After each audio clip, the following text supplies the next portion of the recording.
Hi friends, വിഷ്ണുശാലിനിയുടെ latest എപ്പിസോഡിലെ സുസ്മിതയും ഉപേന്ദ്രനും കൂടെ ആ രജിസ്ട്രാറെ ഭാമയുടെ വീട്ടിലേക്ക് കൊണ്ടുവന്നിരിക്കുക രോഹിത്തിനെ കൊണ്ട് ഒപ്പിടിക്കാനായിട്ടെ. എനിക്ക് പെട്ടെന്ന് പോണം. അപ്പൊ ഉപേന്ദ്രൻ പറയും, നമ്മളെല്ലാം എഴുതി തയ്യാറാക്കി കൊണ്ടുവന്നതല്ലേ, ഇനി ഒരു സൈൻ ചെയ്താൽ മാത്രം മതി. അപ്പൊ ആ രജിസ്ട്രാർ ചോദിക്കും, പാർട്ടിയോട് എല്ലാം പറഞ്ഞിട്ടുണ്ടല്ലോ അല്ലേ, പിന്നെ സാറിനെ പോലെ ഒരാളെ വിളിച്ചുകൊണ്ടിരുമ്പോ അങ്ങനത്തെ കാര്യങ്ങളല്ലേ നോക്കേണ്ടതായിട്ടുള്ളൂ. സാറ് വരൂ എന്ന് പറഞ്ഞ് കൂട്ടിക്കൊണ്ടു പോവാണേ. അങ്ങനെ അകത്ത് കയറുമ്പോ തന്നെ അയാൾ ഇങ്ങനെ ചുറ്റിലും നോക്കുക. അങ്ങനെ ഉപേന്ദ്രനും സുസ്മിതയും അടുത്ത് വന്ന് ഒരു ചെയറിലിരിക്കും. അവരെ കൊണ്ടുവാടോ. അപ്പൊ ആ ഗുണ്ടകളെ രോഹിത്തിനെയും സുസ്മിതനെയും ബലമായി പിടിച്ചോണ്ട് വരുന്നതാണ് കാണുന്നത്. ഇത് കാണുമ്പോ അയാളൊന്നും ഞെട്ടുന്നുണ്ട്. സാറിന് വലിയ തിരക്കാണേ, ഞങ്ങൾക്കും തിരക്കുണ്ട്. അപ്പോ പ്രശ്നങ്ങളൊന്നും ഇല്ലാതെ പെട്ടെന്ന് എഴുതി കൊടുക്കാൻ നോക്ക്. അപ്പൊ ശ്യാമ പറയും, രോഹിത്തെ ഒരു കാരണവശാലും എഴുതി കൊടുക്കരുത്. ഇനി ഇതിന്റെ പേരിൽ ചാകേണ്ടി വന്നാലും ഇവർക്ക് ഇത് എഴുതി കൊടുക്കരുത്. അതില് സുസ്മിത ദേഷ്യത്തിൽ എഴുന്നേറ്റ് ചെന്ന് ശ്യാമയെ പിടിച്ചു വലിച്ചൊരു അടി കൊടുക്കും. തടയാൻ ശ്രമിക്കുന്ന രോഹിത്തിനെ മാറി നിക്കടാന്ന് പറഞ്ഞ് തട്ടി മാറ്റാണേ. ഗുണ്ടകൾ അപ്പോഴും രോഹിത്തിന്റെ കൈ പിടിച്ചു വെച്ചിട്ടുണ്ട്. എടി, അത് പറയാൻ നീ ആരാ? ഇത് ഞങ്ങളും നിന്റെ ഭർത്താവ് രോഹിത്തും തമ്മിലുള്ള ഡീലാ. അതുകൊണ്ട് നിനക്ക് പറയാൻ വോയിസ് ഇല്ല, പിടിച്ചു മാറ്റുവളെ. ഉപേന്ദ്രൻ എഴുന്നേറ്റിട്ട് പറയും, എടാ രോഹിത്തെ, പെണ്ണിന്റെ വാക്ക് കേട്ട് അടി വാങ്ങിച്ചു കൂട്ടല്ലേ നീ. നിന്റെ പേരിൽ ഇത് എഴുതി തരുമ്പോ നമുക്കിടയിൽ ഒരു വാക്കുണ്ടായിരുന്നു, എപ്പ വേണമെങ്കിലും തിരിച്ചു ചോദിക്കുമ്പോ തിരിച്ചു എഴുതി തരാന്നുള്ള വാക്ക്. ആ വാക്കും ഉറപ്പുവാ നീ കരിയില പോലെ തള്ളിക്കളഞ്ഞത്. രോഹിത്ത് പറയും, എന്റെ പേർക്ക് നിങ്ങൾ ഇതെല്ലാവരും കൂടെ എഴുതിച്ചതേ എനിക്ക് പുണ്യം കിട്ടാനൊന്നും അല്ലല്ലോ. നിങ്ങൾ ഇവിടെ നടത്തുന്ന കള്ള് കച്ചവടത്തിന് എന്തെങ്കിലും പ്രശ്നം വന്നു കഴിഞ്ഞാലേ അകത്ത് പോയി കിടക്കാൻ ഒരാള് വേണമായിരുന്നല്ലേ. നടത്തിപ്പുകാരൻ എന്ന പേരില് എന്നെ ജയിലിലേക്ക് ആക്കാൻ ഇതൊരു വഴി മാത്രമായിരുന്നു നിങ്ങൾക്ക്. അതിനാ നിങ്ങൾ എന്റെ പേരിലേക്ക് ആക്കിയത്. അത്രയും ഞാൻ കാത്തു സൂക്ഷിച്ചിട്ട് ഇപ്പൊ ഒരു റിസ്കും ഇല്ലാതെ ഞാൻ നിങ്ങൾക്ക് ഇത് തിരിച്ചെഴുതി തരണം. എന്റെ ശരീരത്തിൽ ജീവന്റെ ഒരു കണികയെങ്കിലും ബാക്കിയുണ്ടെങ്കിലേ നിങ്ങൾക്കിത് തിരിച്ചെഴുതിക്കാൻ ആവില്ല. അതിൽ ഉപേന്ദ്രൻ വീണ്ടും തല്ലുകയാണേ. ഇത് കാണുമ്പോഴും ആ രജിസ്ട്രാർ അങ്ങ് ഞെട്ടും. മിസ്റ്റർ ഉപേന്ദ്രൻ, നിങ്ങൾ എന്താ കാണിക്കുന്നത്? ഉപേന്ദ്രൻ പറയും, സാറ് 2 മിനിറ്റ് പാട്ട് കേട്ടിരിക്കേ, ഇവനെ കൊണ്ട് ഒപ്പിടിക്കാൻ പറ്റുമെന്ന് ഞങ്ങളൊന്ന് നോക്കട്ടെ. വെറും 2 മിനിറ്റ്. ഡാ, ഇവന്റെ നാട്ടില് നോക്കിയൊന്ന് കൊടുക്ക്. അപ്പൊ ഒരാള് വലിയ വടിയെടുത്ത് വരുന്നത് കാണാണേ. ശ്യാമ പേടിച്ചിട്ട് രോഹിത്തിനൊന്നും ചെയ്യല്ലേ. രജിസ്ട്രാർ പേടിക്കുന്നുണ്ട്. ഉപേന്ദ്രൻ, നിങ്ങൾ ഇയാളെ തല്ലിക്കൊല്ലാൻ പോവാണോ? സാർ ഇവനെ കൊല്ലാൻ പോവാണോ? നിങ്ങളൊന്നും മിണ്ടാതിരിക്കും സാർ. നട്ടില് എന്തെങ്കിലും സംഭവിച്ചാലേ ആരും മരിക്കില്ല, തളർന്നു കിടക്കത്തേ ഉള്ളൂ. ഇവന്റെ ഗതി അങ്ങനെ കിടക്കണമെന്നാണെങ്കിലേ നമുക്ക് എന്ത് ചെയ്യാൻ പറ്റും? പറയടാ, എഴുതി ഒപ്പിട്ട് തരാന്ന് പറയടാ എന്ന് പറഞ്ഞ് രോഹിത്തിന്റെ കഴുത്തിന് പിടിക്കുക. രോഹിത് അതേ ശക്തിയിൽ പറയും, ഇല്ലടാ, ഞാൻ ഒപ്പിട്ട് തരില്ല. എന്നെ നീ കൊല്ലില്ലെന്ന് എനിക്ക് നല്ല ഉറപ്പുണ്ട്. പിന്നെ നിന്റെ ലക്ഷ്യം ശാരീരികമായും മാനസികമായും എന്നെ തളർത്തുക. അതിന് നീ എന്ത് വേണമെങ്കിലും ചെയ്തോ, എന്തും സഹിക്കാൻ ഞങ്ങൾ തയ്യാറാ. അപ്പോ അത്രയ്ക്കായോടെ നീ എന്ന് പറഞ്ഞ് രോഹിത്തിനെ ഉപേന്ദ്രനെ അടിക്കുക. വീട് രോഹിത്തിനെ എന്ന് പറഞ്ഞ് ശ്യാമ അവിടെ കിടന്ന് ഇങ്ങനെ വല്ലാണ്ട് കരയുന്നുണ്ട്. സുസ്മിത എന്നിട്ട് പറയും, എടി പറയടി, നിന്റെ കെട്ടിയവനോട് ഒപ്പിട്ട് തരാൻ പറ. ഇല്ല, ഇനി ഞങ്ങളുടെ ഒരു തരി മണ്ണ് പോലും നിനക്ക് കിട്ടില്ല. ശ്യാമ നല്ല സ്ട്രോങ് ആയി പറയും. ഓഹോ, അത്രയ്ക്കായോ നീ? മര്യാദയ്ക്ക് ഒപ്പിട്ട് തന്നോ, ഇല്ലെങ്കിൽ നിന്നെ ഞാൻ കൊല്ലും എന്ന് പറഞ്ഞ് കഴുത്തിൽ പിടിക്കുക. അങ്ങനെ സുസ്മിതയും ഉപേന്ദ്രനും അവരെങ്ങനെ ഉപദ്രവിക്കുന്ന കാണുമ്പോ രജിസ്ട്രാർക്ക് ഇഷ്ടപ്പെടുന്നില്ല. നിങ്ങൾ എന്തൊക്കെയാ കാണിക്കുന്നത്? ഇവരാരെങ്കിലും ഇവിടെ കിടന്ന് ചത്തുപോയാൽ എല്ലാവരും സമാധാനം പറയേണ്ടി വരും. ഇങ്ങനെ ബഹളം വെച്ചുള്ള പരിപാടിക്ക് എനിക്ക് കൂട്ടു നിൽക്കാനാവില്ല. ഞാൻ പോകുന്നു എന്ന് പറഞ്ഞ അയാൾ പോകാൻ തുടങ്ങുമ്പോ ഒരു ഗുണ്ട മുന്നിലേക്ക് വന്ന് നിൽക്കും. മാറി നിക്കട അങ്ങോട്ട്. അതിലാ ഗുണ്ട ഉപേന്ദ്രനെ നോക്കുമ്പോ ഉപേന്ദ്രൻ മാറിക്കൊടുക്കാൻ പറയും. അങ്ങനെ ആ രജിസ്ട്രാർ അവിടുന്ന് പോവാ. സുസ്മിത പറയും, ഷേ, അയാൾ ഉടക്കിയാണോ പോകുന്നത്? ഉപേന്ദ്രൻ പറയും, ഏയ്, അയാൾ ഇനിയും കൊണ്ടുവരും. പക്ഷെ അപ്പോഴേക്ക് ഒപ്പിടാൻ ഇവൻ തയ്യാറായി നിൽക്കണം, ഇവനെ നിർത്തണം എന്ന് പറഞ്ഞ് രോഹിത്തിനെ വീണ്ടും ചെന്ന് ഉപദ്രവിക്കുക. അല്ലെങ്കിൽ കണ്ടില്ലേ, ഇവളതാ ഇവർക്ക് നടുവിലേക്ക് അങ്ങ് ഇട്ടുകൊടുക്കും. പിന്നെ അറിയാലോ.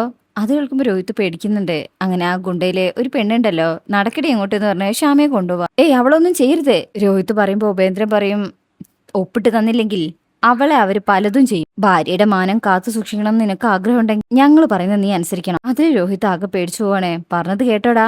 രോഹിത് തല താഴ്ത്തി നിൽക്കും. അങ്ങനെ വഴിക്ക് വാ, കൊണ്ടുപോടോ. അങ്ങനെ രോഹിത്തിനെയും അവിടുന്ന് കൊണ്ടുപോവാണ് ആ ഗുണ്ടകളെ. ഉപേന്ദ്രൻ സുസ്മിതയോട് പറയും, ഒന്നുകൂടെ അവനെ റെഡിയാക്കി നിർത്തണം, അവയാളെ ഒന്നുകൂടെ പൊക്കിക്കൊണ്ടുവരണം. അന്നത്തോടെ നമ്മൾ ഈ കേസിനെ ഫുൾ സ്റ്റോപ്പ് ഇടും. ഇവന്റെ അപ്പുറത്തുള്ളവനെ കൊണ്ട് ഞാൻ ഒപ്പിടിക്കും. ഇത് ഉപേന്ദ്രനാ, പാവ ഒരു ഉപദ്രവകാരി. അങ്ങനെയൊക്കെ സംസാരിക്കാണ് അവരുടെ. പിന്നീട് കാണിക്കുന്നത് ഒരു മെന്റൽ ഹെൽത്ത് സെന്ററിലാണ്.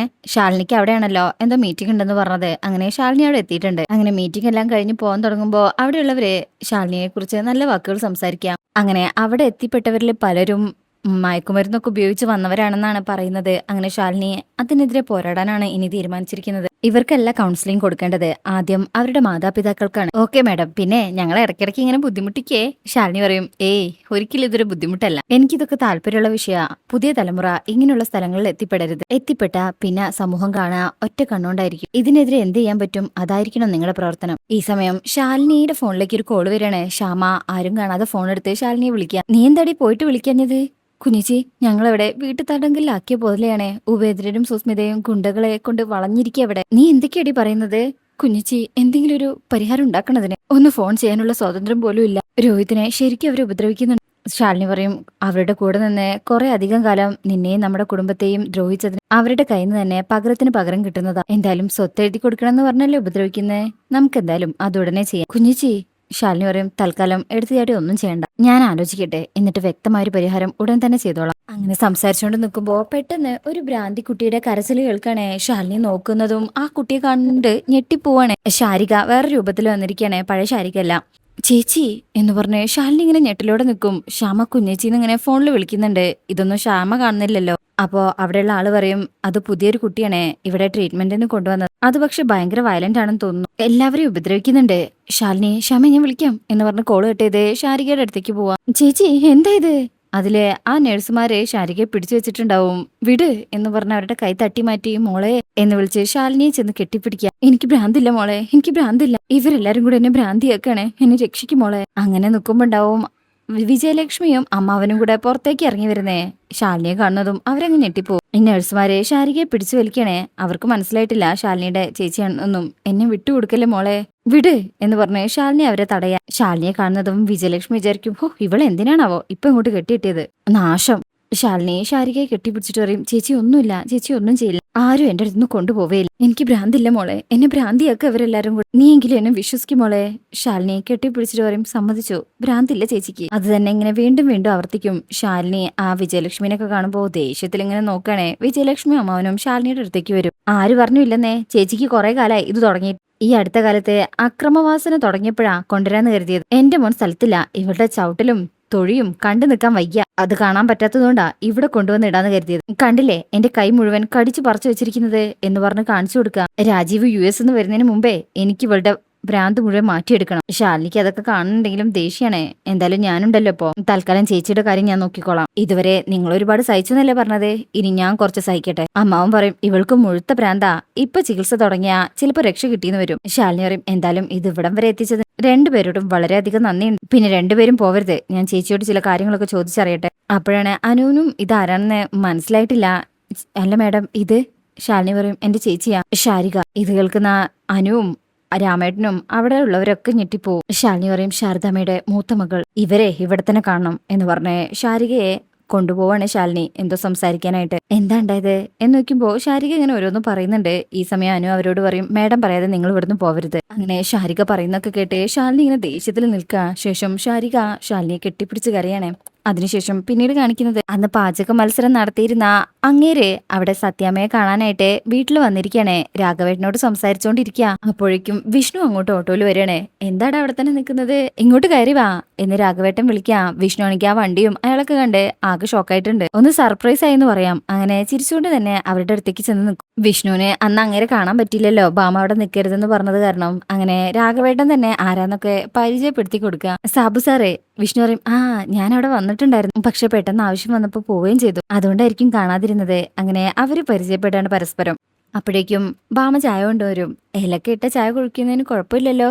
ഏയ് ദൈവം സഹായിച്ച ഒരു കുഴപ്പമില്ല, മായം കലരാത്ത എന്തും കഴിക്കും എന്ന് പറഞ്ഞ് ചായ കൊടുക്കുമ്പോ അങ്ങനെ അത് കുടിച്ചിട്ട് പറയും, ചായ തകർത്ത്. എനിക്ക് അങ്ങനെ ഒരു കുഴപ്പമുണ്ട്, നല്ലത് കണ്ടാൽ അതിപ്പോ ഭക്ഷണമായാലും പ്രവൃത്തിയായാലും ചെയ്യുന്നത് നന്മയാണെങ്കിലും മുഖത്ത് നോക്കി തന്നെ പ്രശംസിക്കും, മോശമായാലും അതും പറയട്ടോ. ഒളിച്ചു വെക്കുന്ന പ്രകൃതമൊന്നും എനിക്കില്ല. ഇനി വന്ന കാര്യം പറയാം. ഗവൺമെന്റിന്റെ കുറച്ച് ഓർഡർ ഉണ്ട്. ഈ ടൂറിസവുമായി ചേർന്ന് നിന്ന് നിൽക്കുന്ന ഒരു പരിപാടിയാണ്, കുറച്ച് വലിയ പരിപാടിയാണ്. 3-4 യൂണിറ്റായി ഭക്ഷണം ഉണ്ടാക്കേണ്ടി വരും. ഒരു യൂണിറ്റിന്റെ ചുമതല സത്യാമ്മ ഏറ്റെടുക്കണമെന്ന് പറയാൻ വേണ്ടിയാ ഞാൻ വന്നത്. ഇത് കേൾക്കുമ്പോ ഭാമ ആകെ സർപ്രൈസ്ഡാവും, ഞെട്ടിപ്പോവാ. എനിക്കറിയാവുന്നവരെ ഓരോ ചുമതല ഏൽപ്പിച്ച അത്രയും ടെൻഷൻ ഞാൻ കുറച്ച് അനുഭവിച്ചാൽ മതിയല്ലോ. സത്യാമ്മ എന്ത് പറയുന്നു? ഭാമ പറയും, ഇങ്ങനൊരു അവസരം വന്നപ്പോ എന്നെയും എന്റെ സഹപ്രവർത്തകരെയും പങ്കെടുപ്പിക്കണമെന്ന് തോന്നിയത് തന്നെ വലിയ സന്തോഷം തരുന്ന കാര്യമാണ്. എന്നാലും അത്രയും വലിയ പരിപാടിക്കൊക്കെ എന്നെ കൊണ്ട് പാചകം ഒരുക്കാൻ കഴിയില്ല സാറേ, എന്നെ കൊണ്ട് നടക്കില്ല. അപ്പോ സാബു സാർ പറയും, കേരളത്തിലെ ഏറ്റവും വലിയ ഫുഡ് ഫെസ്റ്റിവലില് ഫസ്റ്റ് കിട്ടിയ ആൾക്ക് പാചകം ചെയ്യാൻ പറ്റില്ലെന്നോ?